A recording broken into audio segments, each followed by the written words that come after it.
And thank you so very much for your continued support of us. My name is Dejan Sneed, and thank you so very much for being a part of our campaign here with Black Futures Month 2022. So another Subsume Summit is well underway. We thank you so very much for your time and attention. And so we have yet another fantastic panel of brilliant guests to come in and talk about our shared futures. And what I like to do here is we always look for the intersect of creativity, technology, and community with our platform Subsume, is to bring in innovators such as these fine gentlemen that we'll bring to the stage in just a moment. But we'll speak today about building a Black futures community. And so with that, I'd love to call to the stage Mr. Reynaldo Anderson and Dr. Reynaldo Anderson.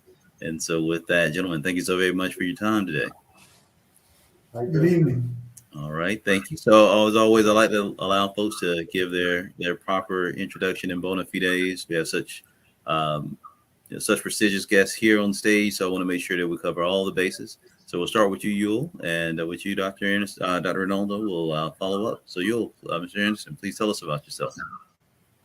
Hi, I'm Reynaldo Anderson. I'm the president and founder of the African American Future Society.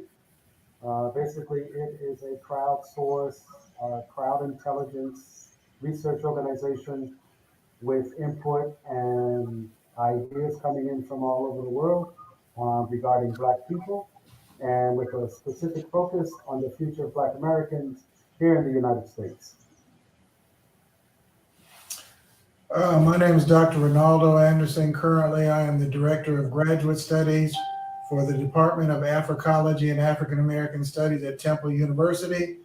And I'm also the co-founder of the Black Speculative Arts Movement, which is an international movement of creatives, artists, and community activists that advance ideas and concepts around Afrofuturism, Afro-surrealism, and other various expressions of what we would call Black speculative thought or experiences.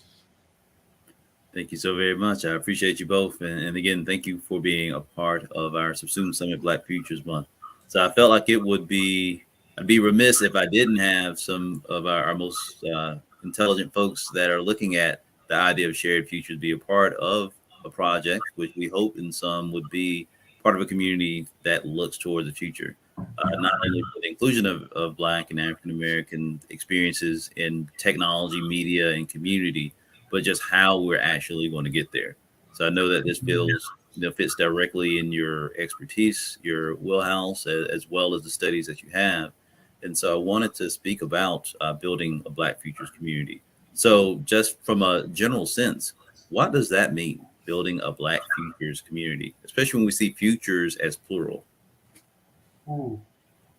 I guess for me, it includes all aspects of creativity and imagination as we link, or as we seek to link up with Reynaldo's organizations, the Black Speculative Arts Movement, Afrofuturists, with scientists and practitioners of foresight and of future studies, and try to build as you mentioned, a community where we could merge all of those aspects in a common place where we could develop and argue for positive, sustainable futures.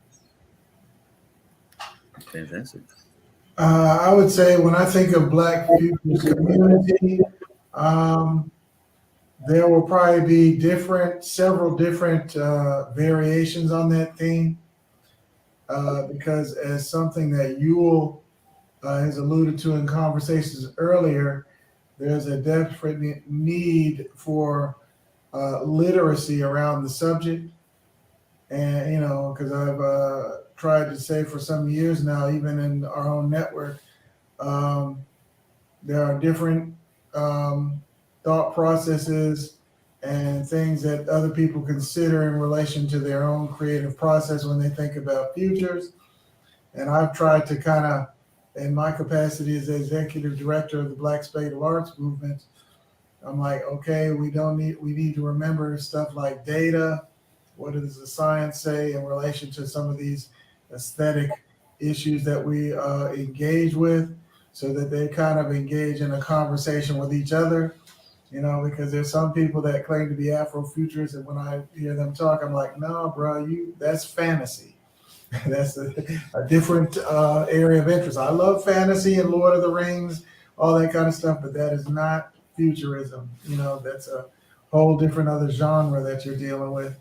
And so it's trying to bring some type of rigor to the process, before, and that's why when my other co-founders, like people like John Jennings and others, we insisted on defining a lot of these things that we created, so they could not come in and just co-opt it, or have outside interest try and dictate or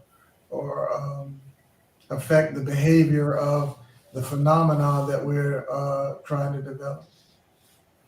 So well said on both ends. And I feel like, to your point, while I'm a fan of both, absolutely, as a fantasy writer, but also of the academic rigor, and as you said, that gives us that agency. I feel like is the word, to be able to add and retain value in our works, whether fantastic or nonfiction, right? Yeah. And so, to that, I can appreciate the idea of building this.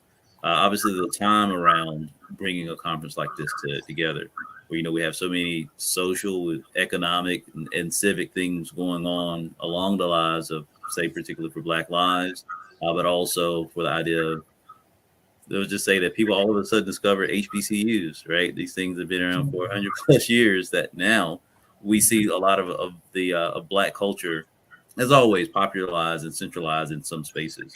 What makes this conference so important in bringing this to light now? Reynaldo, you want to take that? I'm like this. My thing is, it was something I saw the philosopher Lewis Gordon talk about once. I'm a strong believer in agency, and a lot of the issues and threats facing us are existential in nature. And I don't like thinking of myself being a ward of the state waiting for white people to come save me. When I have the capacity and intelligence to kind of deal with the issues on my own, rather than continue being like saying, from a posture of like, please, sir, will you? And so my thing is, things start to happen when you start taking the initiative yourself. And those people that are interested in help, that want to help or assist, they are welcome. But my thing is, when you start it yourself, that means you're really helping guide the agenda, rather than somebody else coming in and telling you what to do. And it starts a conversation, rather than waiting for somebody to come. I mean, and I'll stop right there and let you'll chip in here. Mm-hmm. Thanks, Reynaldo. One of the things that we know is that if we don't take a participatory stance in developing the future of this planet, then we're living someone else's future and we are just reacting to it. And we've been reacting far too long to the point that we're asking for immediate relief, let's say relieving the knee off our neck, as opposed to moving beyond that initial pain relief. What does it look like 30 years from now, which is where the big boys are planning? And what we seem to do is we seem to plan for the next election or for the next check. But that's not really far enough. And we're talking really only 30 some odd years from now. And the question I was asked earlier was, as you said, why the urgency? The urgency is we have no plan whatsoever, as far as I know. There's no plan to create 10,000 lawyers, 10,000 doctors, 10,000 roboticists, 10,000 astronauts. There's no plan. Every time it's always a surprise when our children just graduate from high school. And then it's a bigger surprise if they graduate from college. And then, Lord have mercy, if they get a job. And that is not planning. And so the urgency for this conference is an outgrowth of all of the negative reporting that we've been hearing for the last 20 years, going back to the 60s, and all of the negative outgrowth and outcomes. Income inequality, wealth inequality, home ownership inequality, educational attainment inequality, and you just name it, inequalities all the way down the line.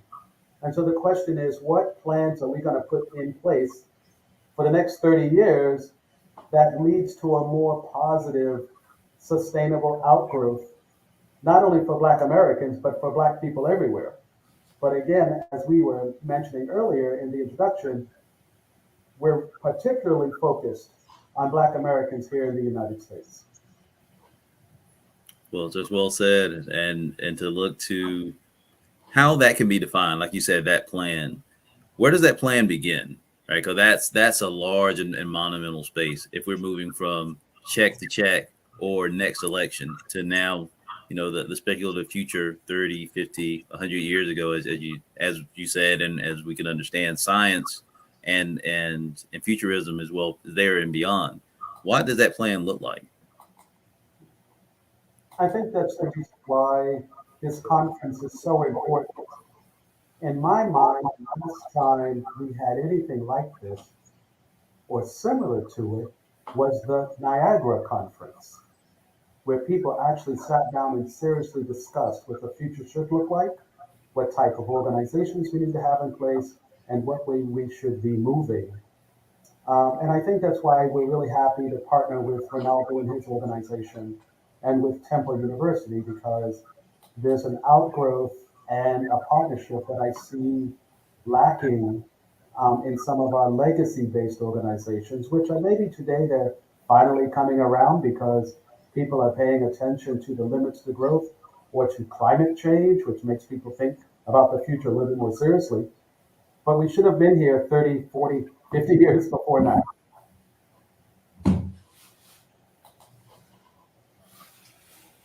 For you, Dr. Anderson, anything to? Yeah. It's you, Dr. Anderson. I have to clarify. So no, I mean, as you said, a lot of other organizations and entities, they plan out generations in advance what they want to do. They'll identify what they want and then begin to invest the infrastructure, ideas, or meetings to prepare for it. Too many of our entities operate without a lot of foresight, or they operate thinking that they're not good at anticipating the next level of change. And so now, for example,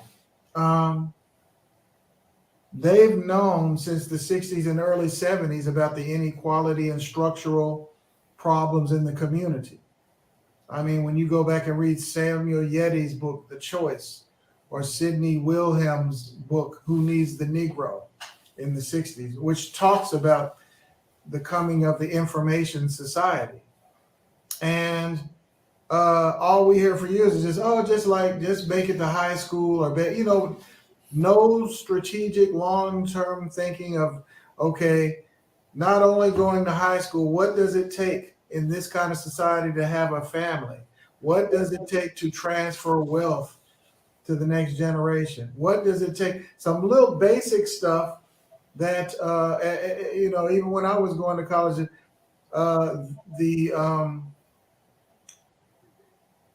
that the most important things that you do in life, a lot of our people have no preparation for. How do you have a family if you want one? How do you get a home? What is the purpose of insurance? These are not revolutionary things, in terms of how do you protect your assets, and like I told some of the students when the pandemic started, how inexpensive it is for a young person to own just some life insurance. Because I said, if I see something happen to you and I see a GoFundMe, I'm going to keep scrolling or whatever. Because in these date and time, just to own something as simple as life insurance, there's no excuse to not have some life insurance, to take care of some basic things out here if something happens to you. And the information is readily accessible. There's no overarching strategic objective other than, graduate from high school, vote for the lesser of two evils, which is usually the Democrats. And then once we vote, somebody else is going to take care of it, even though everybody, all the other people we know, climate change, AI, all these things are intersecting. And it's like people, it's like a big train, a freight train is coming, and you're just walking in a fog thinking, oh, well, it doesn't affect me. I had a young guy tell me the other day when I was catching my lift back home, young brother, I guess he recently got his MBA. And why is it a lot of times our people, when you present them the data, they act like, well, that's not going to be me, even though the odds say that there's only about a 5% chance of what you're talking about actually coming true. Even though I've even presented you with the data and the information, said, if you go this route, you're much more likely to be successful. And so, a lot of people don't know the difference between knowledge and information and just stuff that's out there or whatever, and I think we're getting ready to head to a situation when you talk about building a futurist community. I just see like a survival of the fittest kind of mode coming on here in the near future, where the attitude is going to be like, hey, the information's here, you didn't take advantage of it, that's your fault, because we don't live in those kind of communities that we like having nostalgia about that kind of existed in the 70s. Now, hey, if you mess up, that's on you. And you are ultimately responsible for your own destiny, and so and a lot of, as I share with my graduate students sometimes, about making a sophisticated argument for what they want to do. Because to me, a lot of people out here, or everybody that we see on TV that looks like us, is not necessarily for us. They're just basically engaged in a form of Black performance studies, to serve the interest of other people and promote ideas and agendas that have nothing to do with the Black community, but are all about protecting their own social status. And just because they're Black doesn't mean we should even be cheering them on. I'm not for everybody that's Black, because some of that stuff is foolishness, or entertainment, or we don't put it in the proper context of entertainment, because I think some of the younger people, oh, don't judge me. No, history will judge you, in terms of some of the choices you make. And that will be the ultimate arbiter of what certain type of outcomes that you have in life. You know, No, absolutely, and to that, to put a lot of that in the context again. Thank you both for real poignant responses. I think that part of this is of making this plan is obviously acknowledging the inequalities that already exist, which are part of the solution, right? I mean, we think of things such as like the digital divide, whether that's also wealth gap inequality, as well as social and civic inequalities as well. Thinking of something as simple as, say, closing the wealth gap. What is something, in a Black shared future? What are some vehicles or some opportunities to maybe look to address that? I mean, that starts with things such as you said, Dr. Ronaldo, life insurance, whether that's also home ownership, also, equity in business. What are some other things that, at least from a shared Black future, do you envision that that we have more control over than we realize? we need to have more control over our young people's education. One of the things I often tell my students before, this might sound controversial to some people, but I'm like, we are the only race of people that allow the people who have formerly oppressed them to teach their kids. I mean, that's not logical to expect somebody who the majority of them don't want to live around you or live in the same neighborhood that you live in. And then you send your kid to these schools that they control from some perspective, and then wonder why you don't get the same educational outcome. Um, my thing is like, and my thing is, you got to walk the walk. I mean, I often told my own my kids, one that's getting ready to graduate from college, no, your father and your mom are your first educators. Those people that building you go to are not your primary educators. They're just there to give you some tests, hand you a grade, and see if you can apply to high school. But they're not going to teach you about life. They probably can't even teach you how to get out of poverty because they don't make that much money. And so, they're a teacher is basically at this K through 12, are just dealing with the bare minimum. A lot of what people learn about how to get in love is going to start out at home. Now, you might be fortunate if you have that one great teacher who sparks that interest, but we're putting too much. I don't expect that much from an educator, other than to refine what I'm already teaching at the house. I mean, my kids read at home. They're engaged in certain type of activities at home. So a lot of things in education were already being reinforced in my house before they even go set foot inside a K through 12 institution. And to expect some people or some strangers who are not raising your kid they got to not only teach them but act like they mama or daddy or whatever, and then you wonder why they make mediocre test scores and have certain type of outcomes. It's not a surprise. I mean, I know for a fact other ethnic groups, they don't rely on the K through 12 to educate they have weekend schools and a whole bunch of other stuff where they bring them in, where they even get more education and training and development or whatever. And so my thing is, one of the silver linings of the pandemic, the silver lining is, I think a lot of parents are when they were in quarantine, they're starting to rethink that K through 12 thing, in terms of when a lot of parents were forming pods in terms of how to deal with the educational load of educating their young people. I believe now, like in the state of Kansas now, they've reduced the requirement to be a substitute teacher to a high school diploma. So that means there's some parents out in Kansas City, Kansas, that are sending their kid to a math classroom, and the person in there that they might have for a month has a high school diploma. Now, there's some really bright people with a high school diploma, but if that math class is supposed to be teaching algebra or calculus, I don't know. I wouldn't have that much confidence in it. I'll let Yule chime in if he would like to. And I was just going to say, so as Reynaldo was talking about education, we also look at the future of government structures in the sense of how does an industrial legacy model of education work for the 21st, 22nd 23rd century. And we know that COVID-19 has stressed the current system to its core.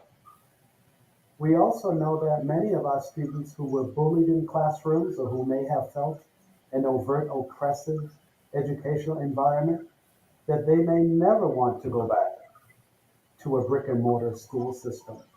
And so we need to look at this as Black people in particular, and especially in relation to what Reynaldo said, as what type of educational system works best for Black children.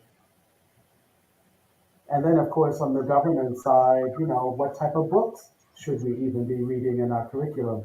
As we know, the critical race theory is a big argument. We know that, America doesn't necessarily teach enough. And what I mean when I say teach enough, when you put a US graduate high school student next to a high school student from Japan or India or Singapore, or even Africa these days, which is the more competitive student? Now they're talking about hiring people from anywhere around the world. That means the competition has gotten that much greater now. So that jobs that even Black Americans thought were created even for them are no longer strictly for them. Now we have many different ethnic groups leading Black institutions that we thought were specifically created for us. And then even as it relates to the global workforce or automation, African Americans find themselves in roughly, or should I say something like 25% of African Americans are in jobs slated to be automated. So what do you do with that excess resource? These are the types of questions that we really need to be asking. Not so much, will I have a job in the future, but how will you even exist in the future? Maybe, for example, the current economic model allows for a certain level of unemployment. When we have 5.6% unemployment, they call that full employment, for example. But that's not full employment for Black Americans. Black Americans still suffer 7, 10, in DC, 14% unemployment. But at the end of the day, what happens when 25% of your population are slated to be unemployed? Are you just going to get a guaranteed income? And then what does that look like? Are you ever going to afford a house? I put in the chat that it would take 20 years, and Black people would have to buy 165,000 homes for every year for 20 years just to reach 60% Black home ownership. I don't think any financial literacy is going to make that happen overnight. 165,000 homes for the next 20 years. That really looks, unless you're going to include all the other types of Black people that come over to America that have some wealth and means, but pretty much Black Americans don't have enough wealth and means to meet that.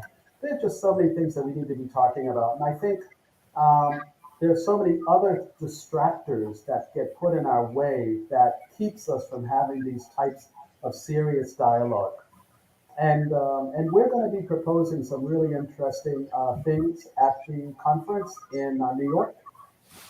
We've got some really good ideas that we're going to be proposing to the Oval Office, and we're really excited by those. And I think that's also going to be the first time that that's been done. I'm not going to say what that is now, but to pique everyone's interest, I'm going to say, please, go to the website and be part of a letter signing campaign. But we're going to be doing something really significant. I'm really happy for, and just really excited by it. Oh, absolutely. And to end on a positive, that there is hope and that we do have this gathering, which is the Future Black Conference, Future Black America Conference. This February 10th through the 12th.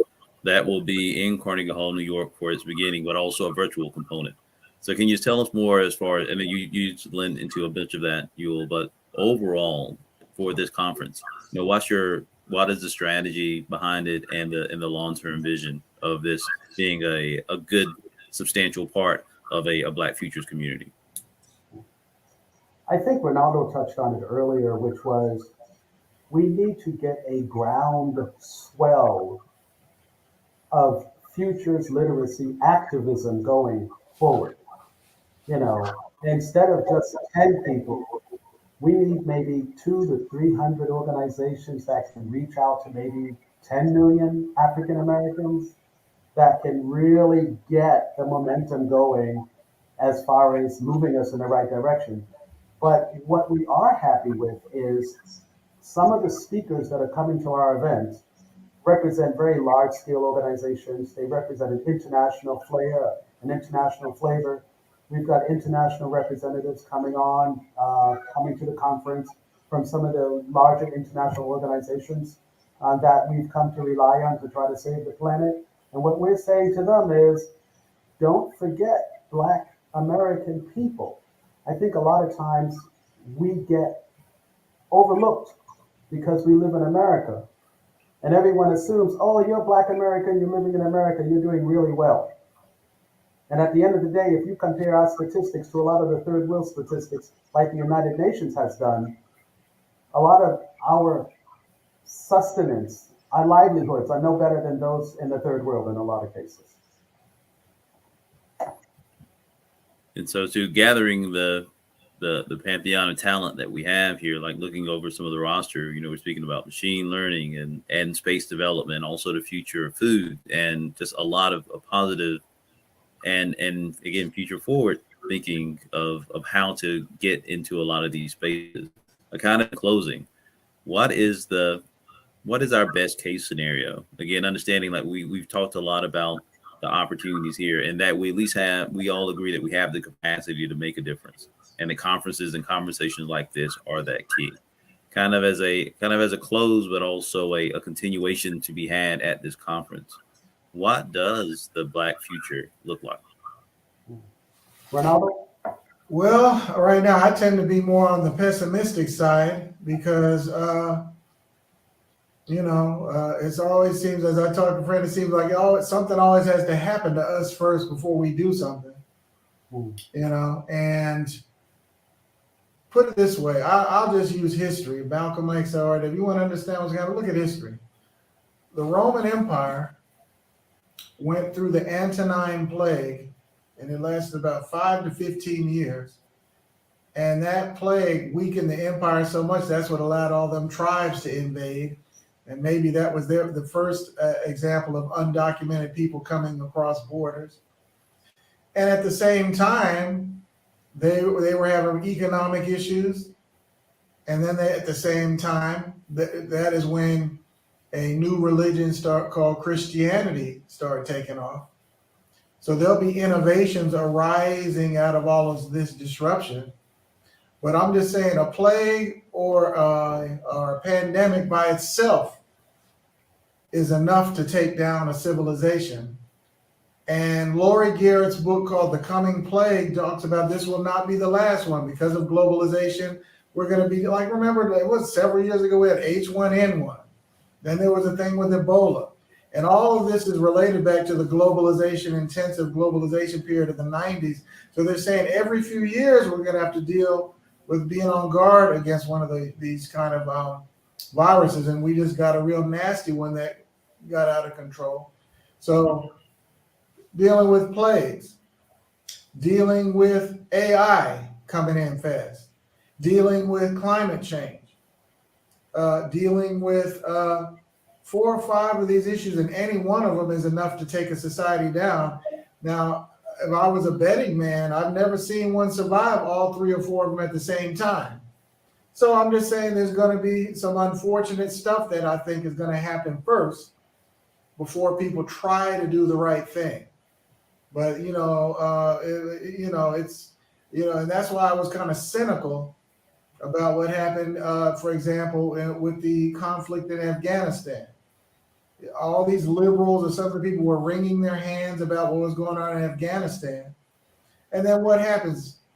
They evacuate 100,000 people. And where are they going to pick those people? They're going to put them in black and brown neighborhoods that are already under-resourced. And then when the conflict happens, these liberals or whatever that were wringing their hands because they didn't want the refugees to live in their neighborhood. And then they'll be able to point out, look at how savage these black and brown people in the inner city are, when based upon the foreign policy and corruption of people like from previous administrations that led to this 20-year debacle. And black and brown or poor people always suffer first for the foreign policy mistakes of elite wealthy people. And So these are examples of what's going to happen. I mean, like, who's going to eat the best? Who's going to really have good food to eat in the next 20 years and clean water or whatever? I think, as water becomes more scarce, that people don't, even their education hasn't prepared us to understand the conflict of why Egypt is ready to go to war with Ethiopia over the Nile River, because Ethiopia needs this dam to provide electricity, hydropower for its growing population. And of course, the Nile River is like the lifeblood of Egypt. And so I can see a scenario where the Egyptians want the US government to side with them against Ethiopia. And then it'll turn to a race thing, because then the black Africans are going to come to us and say, look, we need the brothers in the country to side with Ethiopia. So just simple dynamics like that are going to emerge. Or the fact that China and India are going to probably end up in the conflict over the Himalayas, because that's where the water that feeds the Indus Valley and the Yangtze and all that, it comes from the melting snow. But now with climate change and there's less snow melting and rain, that means there's going to be issues of water all around the world. People are going to be thirsty in the next 20 years. North Africa is going to be too hot for a lot of habitation in the next couple of decades. Where all those people want to go? So they can't go north to France. People in Spain, they're drown in the Mediterranean to keep them from migrating. They can't go east, because they'll run right into Egypt and more desert. So what's the place left? South. So is there going to be a demographic migration of North African Muslims, and that might try to Islamicize the rest of Black Africa, because that's where the water and vegetation is? And so a lot of people, I think they said a nation larger than the size of Italy is on the move every day looking for water and food. And that number is just going to increase year by year, to the point where we aren't going to be talking about undocumented or illegal aliens across the border. It's going to be mostly climate refugees. Is the United States even capable of absorbing 50 million refugees at a walk? I would probably say no. But Americans like thinking of themselves as the good guys. But a lot of our political philosophy and who we think we are is going to change here over the next decade into self-preservation and some other issues, balancing sustainability with self-preservation. So a lot of the things that we argue about now are going to look real silly here in the very near future. And with that, Yul, I want to give you an opportunity and follow up, and I know that you're putting some fantastic information in our private chat here, but I want to give you a chance to close us out here as far as all the things that obviously from your space that you've seen and where you see us going, as a leader of crafting this type of Black shared space. Where do you see the vision forward?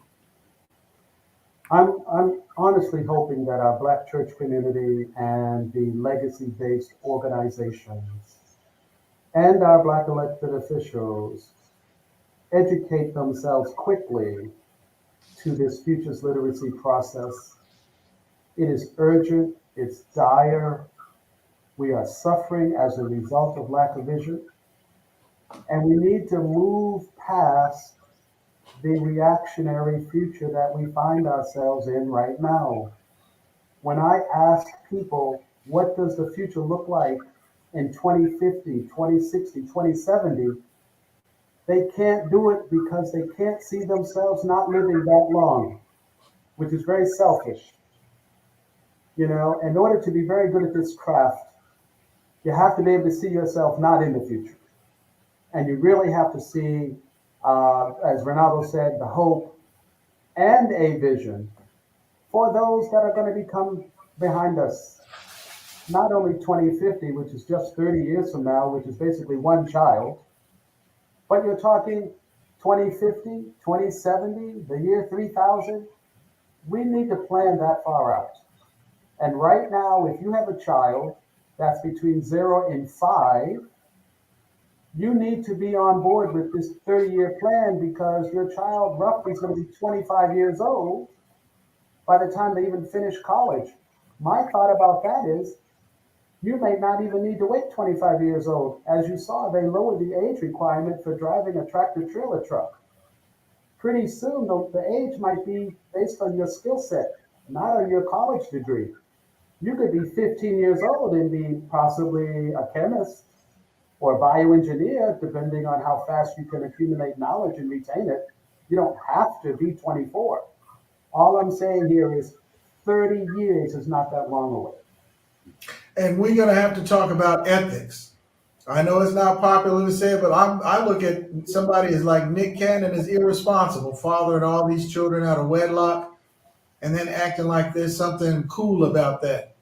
And when I think last count, 8 children now?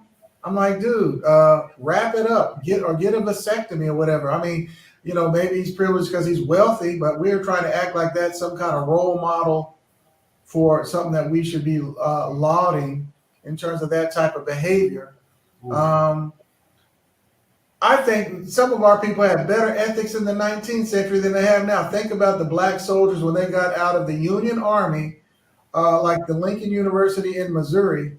A lot of those men gave their mustering out pay to start that college, knowing they would never sit in there themselves. That's the kind of behavior not enough of us have. They planted seeds for trees they knew they would never sit under the shade, but they did it for future generations.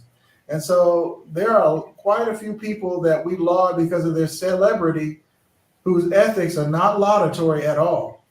And,